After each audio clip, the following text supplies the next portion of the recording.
Ďakujem za slovo. Sa volám Vladimíra Vrajová a som z Univerzity Mateja Bela v Banskej Bystrici a dovolte mi teda, aby som vám predstavila tému svojho príspevku, ktorou je negatívny vzťah človeka a prírody v národno-spoločenskej lyrike Paula Orsaga Hviezdoslava. Téma prírody je imanentnou súčasťou slovenskej literatúry vo všetkých jej vyvinových etapách. Jeden pól predstavuje prírodná lyrika, ktorá je zameraná na oslavu ekosystému, už od čias napríklad Holého Selaniek, ktorej ospieval považskú prírodu v okolí Madníc. Potom je to postmoderná environmentálna lyrika alebo ekolyrika, ktorá reflektuje ekologické témy, napríklad aktuálnu ekologickú krízu. No a na druhej strane sa nachádza reflexívna a intímna, čiže výsostne subjektívna lyrika, ktorej príroda figuruje ako istá paralela k prežívaniu lyrického subjektu.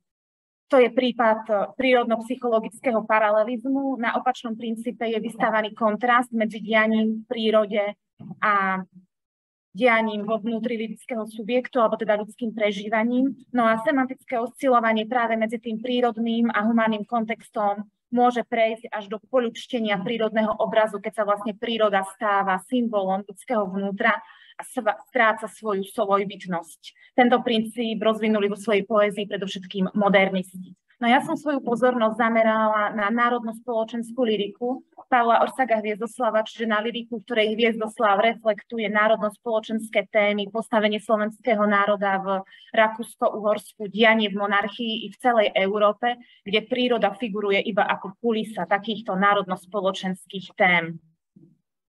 Čo sa týka výskumnej vzorky, z ktorej som teda vychádzala pri tomto obraze vzťahu človeka a prírody, tak výskumnú vzorku som získala z 187 Hviezdoslavových nadosobných básní, ktoré postihujú celé obdobie jeho umeleckej produktivity od 60. rokov 19. storočia do začiatku 20. storočia. Zamerala som sa teda iba na tie básne, v ktorých bol na pozadí tej národno-spoločenskej situácie exponovaný negatívny vzťah človeka a prírody, čo bola zhruba 1/3. Tento vzťah je exponovaný vo 69 básniach. A ide teda buď o zobrazenie prírody ako ničiteľky vo 43 textoch, alebo človeka ako ničiteľa vo 37 textoch. Obojsmernosť tejto deštrukcie bola zobrazená iba v 11 textoch. Cieľom teda bolo zistiť, ako Hviezdoslav na obraznej a výrazovej úrovni zobrazuje ten recipročne deštrukčný vzťah človeka a prírodných živlov. Prírodný živel, alebo teda prírodu a ničivú silu prírody chápem v tom užšom slova zmysle, keď sa naozaj vzťahuje iba na tú ničivú silu. Čiže za prírodný živel nepovažujem napríklad vzduch, ale iba búrku alebo vietor, nie vodu, ale iba rozbúrené more. Aby tam bol vlastne exponovaný ten ničivý vzťah. Toto bolo ako také prvotné kritérium. Pri tej prvej línii príroda ako ničiteľka som abstrahovala 4 kategórie a teraz ich teda predstavím podľa frekventovanosti. Najfrekventovanejší bol živel ako obraz alebo až ako symbol zlých okolností. Tie zlé okolnosti to je práve tá národná nesloboda, bieda, útlak, nespravodlivosť alebo nejednota. Pri exponovaní týchto fenoménov Hviezdoslav teda najčastejšie využíva obraz búry alebo búrky, prípadne doby búrky alebo mračného veku a jednotlivých elementov, ktoré tú búrku sprevádzajú, napríklad hromov, bleskov, oblakov alebo vetra, ktoré môžu byť potom bližšie špecifikované, alebo môže byť vyjadrená ich subjektívna a expresívna charakteristika a hodnotenie, napríklad hrozivá, mrákava. Obraz búrky veľmi často koreluje s obrazom noci ako absenciou slnka, ktoré v tomto prípade je symbolom pravdy a spravodlivosti. Tieto prírodné obrazy ale vždycky ústia do vyjadrenia nádeje v podobe nového dňa, vyjasnenia, skončenia búrky, vyčasenia sa po búrke, toho, že po búrke zasvietí slnko. Hviezdoslav pri tomto vyjadrení, exponovaní nádeje najčastejšie využíva teda slovesa, ktoré vyjadrujú zmenu, napríklad tá búrka sa zmení v jasno, ďalej slovesa pohybu, napríklad vietor odkuľha ako zbitý ples, alebo manipulačné slovesa, keď je vlastne vyjadrený agent, napríklad Boh rozhrnie chmáry. Menej častý, ale aj tak prítomný bol ešte aj obraz mora a oceánu, ktorý sa spája predovšetkým s pravidelnosťou a neočakávanosťou vln, ktoré sa valia na národ, prípadne bezútešného brehu, kde sa teda slovenský ľud nachádza. Druhou kategóriou je živel ako nástroj zla. Tento obraz Hviezdoslav najčastejšie používa pri vyjadrení vojny, keď sa do popredia dostáva oheň a jeho vlastnosti ako páľava, svetlo, ničivosť, desivosť, rozsah, rýchla šíriteľnosť, staviaca schopnosť, ale aj očistný charakter. Pri opise vojny a vojnových udalostí častokrát sa spájajú pomenovania, názvy viacerých živlov a figurujú ako tzv. Pragmatické synonymá. Najčastejšie vlastne sa takto kladú do súvislosti živly ako práve oheň, voda alebo vietor. Že napríklad oheň a voda v nulovom kontexte ich považujeme za antonymné, ale v kontexte Hviezdoslavovej protivojnovej poézie sú to synonymá vzhľadom na to, že opisujú ničivosť vojny. Tým pôvodcom vojny je človek, ktorý je buď priamo demaskovaný, že ide o človeka, ale častejšie Hviezdoslav využíva metonymický artikulačný mechanizmus, napríklad tie verše z Krvavých sonetov Astarot, Mykla bleskom alebo Pánovačnosť nadutá, mece, blesky. Hviezdoslav sa v týchto veršoch ukazuje aj ako veľmi pozorný a precízny analyzátor spoločenskej situácie, keďže z psychologického hľadiska považujeme za pôvod vojny lenivosť, keďže pohodlnejšie je niekoho nasledovať ako niekoho viesť a práve egoizmus, narcizmus alebo národnú hrdosť, skupinovú hrdosť, ktorú v Krvavých sonetoch napríklad Hviezdoslav priamo pomenúva ako pôvodcu vojny. Druhou skupinou, kedy Hviezdoslav používa tento obraz živlu ako nástroja zla, je pri kritike národných nerestí, a to konkrétne pri kritike zla, zrady, podlosti, násilia, nenávisti, lenivosti, alkoholizmu a márnivosti. V týchto súvislostiach dochádza k metaforickému usúvzťažneniu živlu práve s touto národnou neresťou.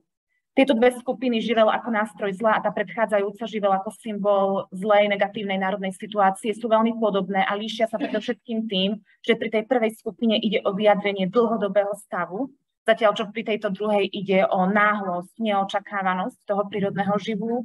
A druhým takým rozdielom je, že pri tej prvej skupine sa veľmi často používajú ustálené a lexikalizované trópy, napríklad more starosti, doba búry, zatiaľ čo pri tom vyjadrení náhlosti sú tie trópy invenčné a originálne, napríklad štekot spenených vln.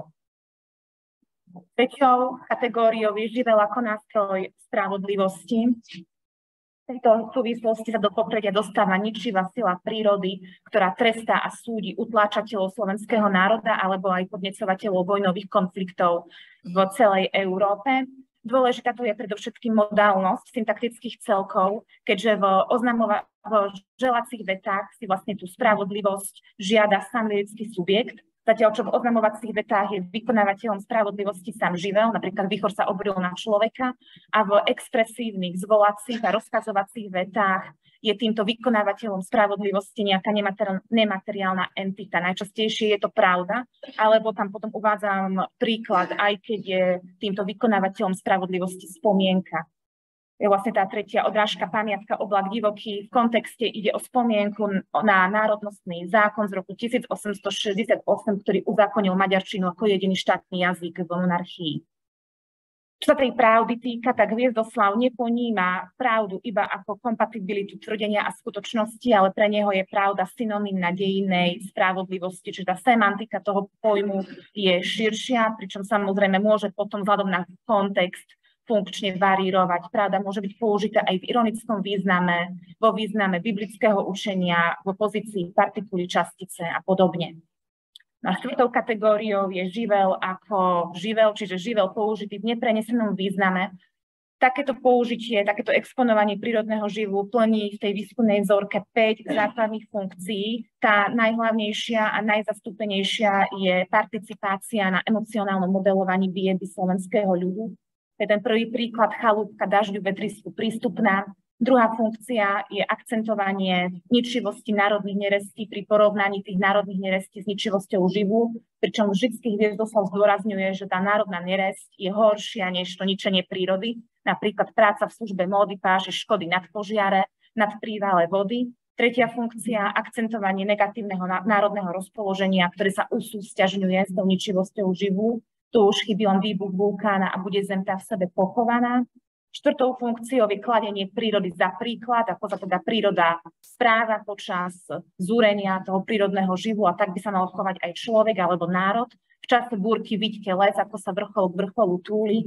A poslednou funkciou je prirovnanie národných reálií k prírodnému živu so zrejmým usmernením konotačného rozptylu. Čiže práve preto ide o prirovnanie. Junak je ako plodorodý míl, naše rodné túžby sú ako vtáčky, ktoré zajal výchor. Tou druhou líniou je teda obraz človeka ničiteľa. Pri obraze človeka ničiteľa Hviezdoslav buď tú ničivú činnosť človeka stvárňuje na verbálnej úrovni v súvislosti so zemou alebo na mennej úrovni v súvislosti s ničiteľom vo vzťahu k druhým ľuďom. Čiže ja som sa zamerala hlavne na vzťah človeka ničiteľa k zemi a k prírode. Tu boli vlastne konkretizované 3 kategórie. Tá najčastejšia je ničenie zeme ako vzbúra proti Bohu. To súvisí aj s ideologickým obmedzením literatúry 19. storočia, aj s Hviezdoslavovým kresťanským presvedčením, že on ničenie prírody a zeme vníma v prvom rade ako vzbúru človeka proti Bohu a ako ľudské neoprávnené uzurpovanie si najvyššej autority. S tým súvisia potom také obrazy v jeho poézii, že človek sa tým honosí, že on je Boh a že Boh je hriešník, že človek chce uchvátiť Boží trón, že človek chce zobrať Bohu opraty sveta a podobne. Takéto obrazy potom vyúsťujú do apela na Boha, aby zasiahol proti nespravodlivosti a pomohol utláčanému národu. No a následne takisto s tým súvisia rečnícke otázky, ktoré Hviezdoslav veľmi často exponuje a ktorých vlastne popiera tú pozíciu človeka ako pána prírody alebo ako pána nad stvorenstvom.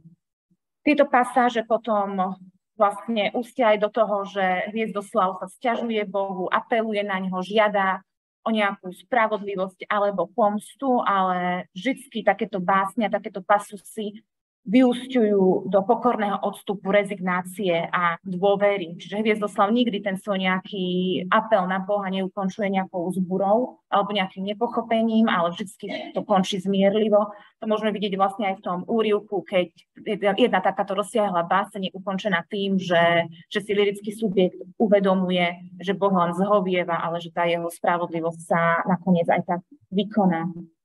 Druhou kategóriou je ničenie zeme ako prejav ľudského charakteru. Tu sú veľmi často exponované predovšetkým antropomorfné obrazy zeme, okrajovo aj zoomorfné alebo reifické. Tá antropomorfizácia potom súvisí takými syntagmami ako byť zem, poháňať more, dráždiť more, človek šatí svet do spálenic pohromí. A zem je v týchto súvislostiach vykreslená ako živá, zranená, ako tá, ktorá cíti bolesť, ktorú je človek spôsobuje, ako tá, ktorá trpí alebo krváca. Tam potom uvádzam aj nejaké príklady, z ktorých je toto zrejme. A okrem vlastne takýchto antropomorfných obrazov trpiacej zeme sú veľmi časté aj obrazy pošpatenej zeme, čiže škaredej zeme, ktorú človek pripravil o jej krásu práve svojou ničivou činnosťou a svojím zlým charakterom. Sugestívny je aj obraz zeme ženy, ktorá trpí pôrodné bolesti. No a v tomto pasuse potom zem porodí netvora sopu, ktorý zničí človeka ako odplatu za jeho podlosť. Čiže tu sa vlastne prelína potom tento obraz s tým obrazom spravodlivosti. No a tretou kategóriou je ničenie zeme ako súčasť globalizácie. Tieto obrazy sú v Hviezdoslavovej nadosobnej lyrike marginálne. Zachytila som iba niekoľko. Tá prvá skupina sa týka plytvania prírodnými zdrojmi, keď vlastne autor spája ľudskú márnivosť, obžerstvo a pôžitkárstvo práve s nešetrnosťou a s tým, že človek si neváži to, čo má zo zeme a márno tratí na zemi. S tým potom súvisia také pasáže, ako napríklad strobili ste všetko, čo zem dala, vychlípali ste more, všetko chcete zjesť, všetko chcete vypiť, ste ako havran, podobne. Potom vlastne takýto obraz obžerstva alebo nenásytnosti sa môže prepojiť aj s tým protivojnovým apelom. Tam uvádzam úryvok, keď Hviezdoslav usúvzťažňuje napríklad kanón s Jaternicou v takýchto protivojnových básniach. No a tá druhá skupina súvisí s výstavbou Oravskej železnice na konci 19.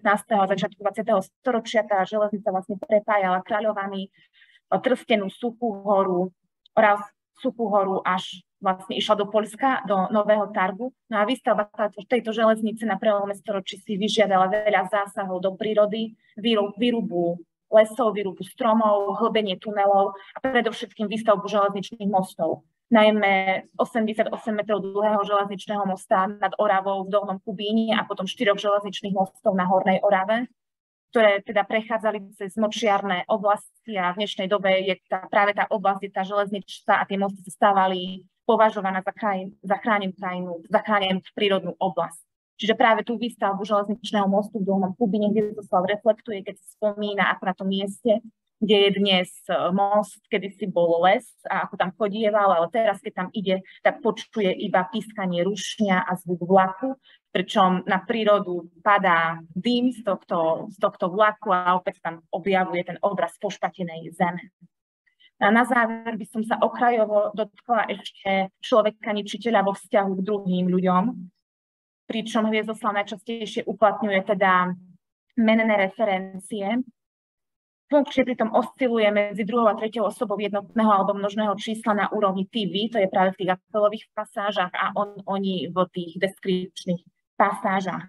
Táto denominácia je expresívna, vlastne pokiaľ nejde o expresivitu, tak iba pri substantívach človek alebo ľudia, inokedy vlastne tieto referencie na človeka považujeme za expresívne, pričom sa buď uplatňujú slova s opisným lexikálnym významom, ktoré sú ale expresívne v kontexte, napríklad lexema slúzy, v syntagme slúzy pekla, alebo potom uplatňuje slova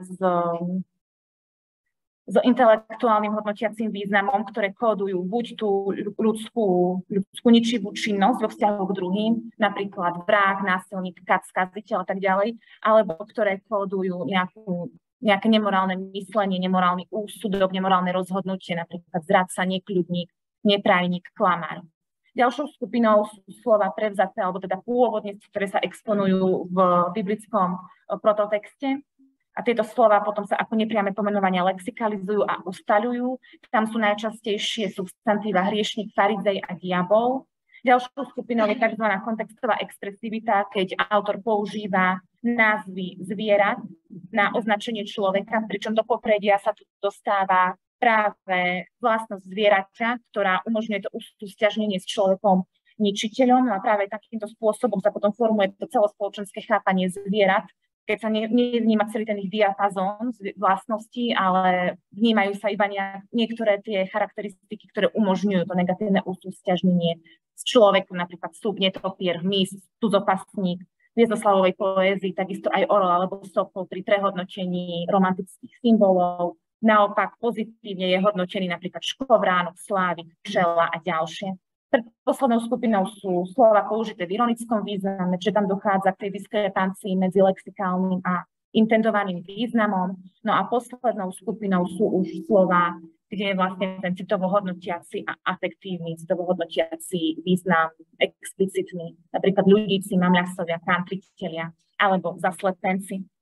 Na záver by som teda už iba zhrnula, že pri tých obrazoch prírody ničiteľky a človeka ničiteľa vystáva rozdiel, najmä v súvislosti s tým, že pri stvárnení prírody ničiteľky ide iba o pozadie stvárnenia tej národno-spoločenskej situácie, pričom do popredia sa dostáva motív nespravodlivosti, ale pri obraze človeka ničiteľa už ide vlastne o to priame pomenovanie, opísanie tej ľudskej deštrukčnej aktivity na Zemi a do popredia sa dostáva motív trestu. Pri obraze prírodných živlov bol markantný predovšetkým rozdiel medzi ustálenými lexikalizovanými a invenčnými originálnymi básnickými obrazmi pri použití prírodného živu ako symbolu negatívnej situácie v slovenskom národe alebo prírodného živu ako nástroja spravodlivosti, prípadne nástroja zla. No a posledná poznámka sa týka práve toho stvárnenia deštrukčnej aktivity človeka na Zemi, keď je evidentné popieranie antropocentrického princípu a do popredia sa dostáva ekocentrický, naturocentrický, ale predovšetkým teocentrický princíp, ktorý súvisí práve s tým, že Hviezdoslav považuje tú deštrukčnú činnosť človeka na Zemi najmä ako vzbúru proti Bohu a až potom ako nejaké špatenie prírody alebo nejakú činnosť deštrukcie voči prírode alebo Zemi. To by bolo z mojej strany. Ďakujem vám za pozornosť.